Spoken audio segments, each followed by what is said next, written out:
What's going on, veterans? This is Junior Bennett coming to you live from Atlanta, Georgia. I am 100% permanent and total Navy Desert Storm veteran. In today's video, I'm going to share with you in the next couple of minutes of how obesity can work in your best behavior when it comes to filing a disability claim. A lot of veterans right now, let's face it, you've gotten older, you picked up a lot of weight, and your BMI has become a factor in your health conditions. That's correct. If you have a BMI over 30, you are considered to be obese, not overweight. Overweight is a little bit scale lower, but obesity can be an intermediate step to filing your disability claims. A lot of people right now may have musculoskeletal issues. They may have a lot of issues that have contributed to the obesity. So I want to go over Title 38 Part 4, the law first. Obesity as a direct cannot be connected, and that's according to the 38 United States Code 1110 1131. So if you got obesity, I'm not saying to go out there and file a disability claim on the 526 EZ for obesity and think you're going to get service connected.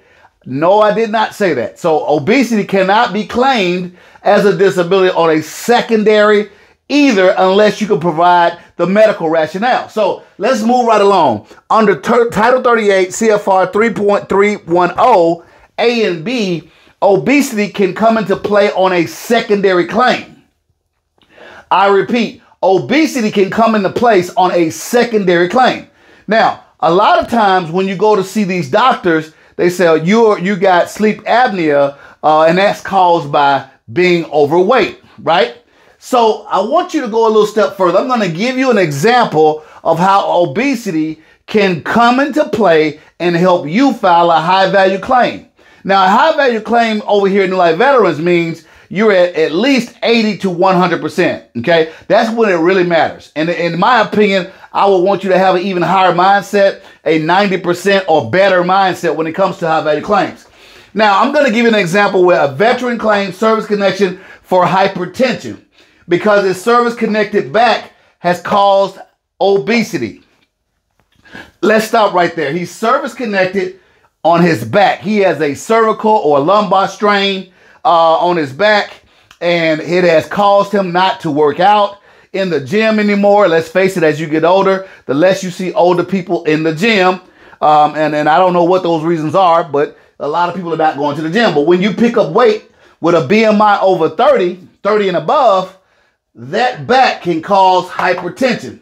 Now, the first question that the VA rater is going to ask, did the back cause the obesity? Okay. The second question, part of that question, if answered yes, if so, did the obesity was a substantial factor in causing hypertension?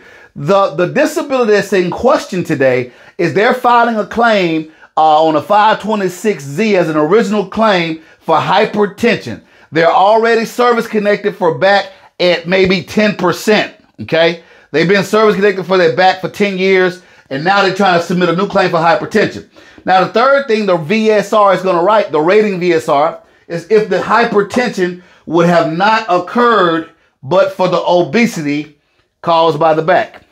They're asking if the hypertension wouldn't have occurred, if it would have occurred without the back being service connected. That's the question they're asking. So I don't want you guys to be confused. They got a 3-part questionnaire. They want to say, did the back cause the obesity?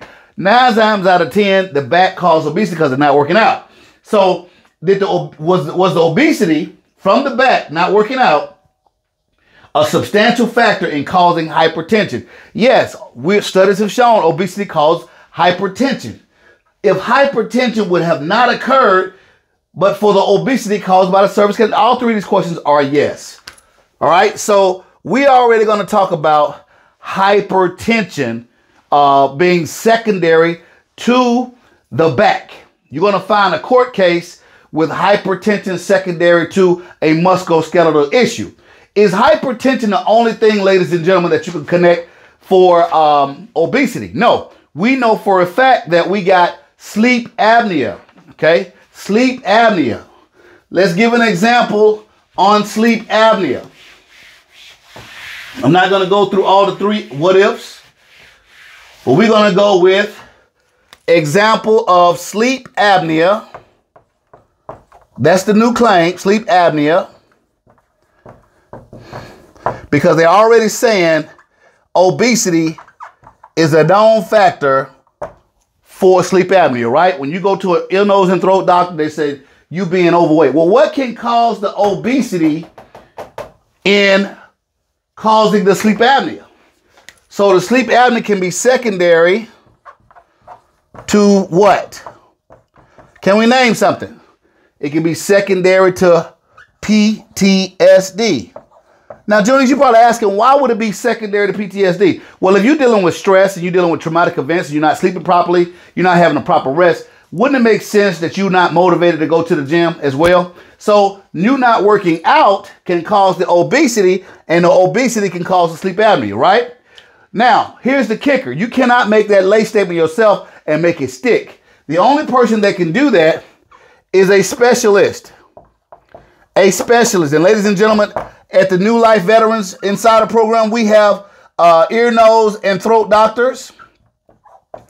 Ear, nose, and throat, otolaryngologist can make that link, can make that termination, can make the medical rationale to make the sleep apnea secondary to PTSD by way of obesity.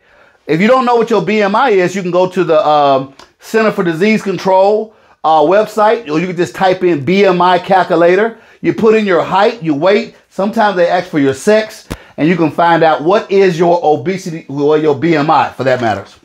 All right, so what else can you claim secondary to something because of obesity? All right, we already talked about two things. We talked about sleep apnea. We talked about hypertension, right? Okay, so let's talk about this for a second. Can you claim sleep apnea secondary to lumbosacral? That's a back. Or pes planus, feet, plantar fasciitis. The reason why I'm bringing this up, the scenarios up, are these not musculoskeletal issues? If you're having musculoskeletal issues, you probably 9 times out of 10 can't work out, right? So not working out can cause the obesity. So if you got a orthopedic surgeon, which we got at New Life Insider, or orthopedic surgeon that can justify and say that your musculoskeletal issues cause you obesity, which the obesity caused the sleep apnea, can you not have sleep apnea secondary to a musculoskeletal issue? Absolutely. Absolutely. Okay. Now, let's talk about something else. Let's leave sleep apnea alone. What else can be exasperated from obesity? Can musculoskeletal issues give you obesity that can cause type 2 diabetes? Type 2 diabetes. Yes, type 2 diabetes.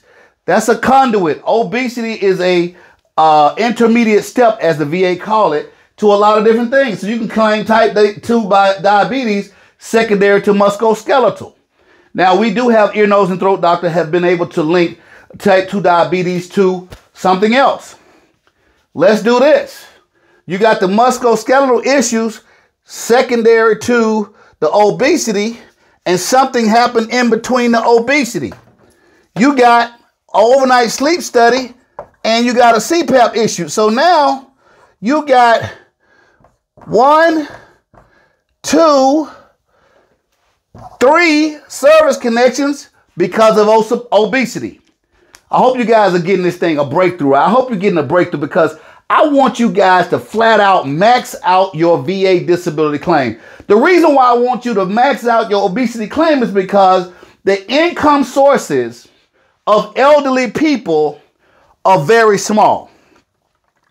Because if you pay attention to the average Social Security recipient, that's over half of their elderly income. And if you are close to age 65, I want you to pay attention. Most of your income is going to come from Social Security. Social Security, all right? You're going to have a bucket that comes from there. You might have a bucket that comes from 401k, and you might have a bucket that comes from the pension. From a state employee situation, you may have a pension. All right. Those are the two major. Social Security is about earned income. Some of them are still working. Earned income, some still working at age 65. Okay, so you got Social Security, average check about $1,500. Pension check, retirement check from the military, maybe $1,500 to $2,000.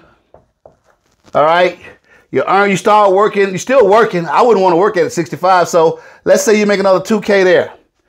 Now, what's on this map right now that most Americans don't have? What right here on this bulletin board or this easel, if you will, that's not on the income source of elderly people? Most of them don't have VA disability.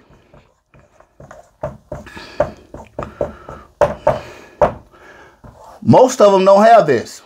And the most important thing, this is tax-free. You got to worry about taxes still in most of these issues. Tax-free.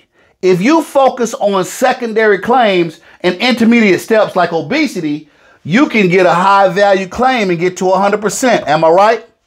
If that's you and you're sick and tired of getting misinformation, you are sick and tired of filing this on your own, just throwing it up against the wall, I strongly suggest to click the link below this video in the comment section. We have newlifeveterans.com for you guys to visit and do a free consultation. I'm going to get on the phone with you. We're going to go over your disabilities. We're going to go over your pending claims. We're going to go over past denials. We're going to go over everything to get you to the high value claim. If you're sick and tired of losing, or you're sick and tired of going up against that iron back, or what you call that?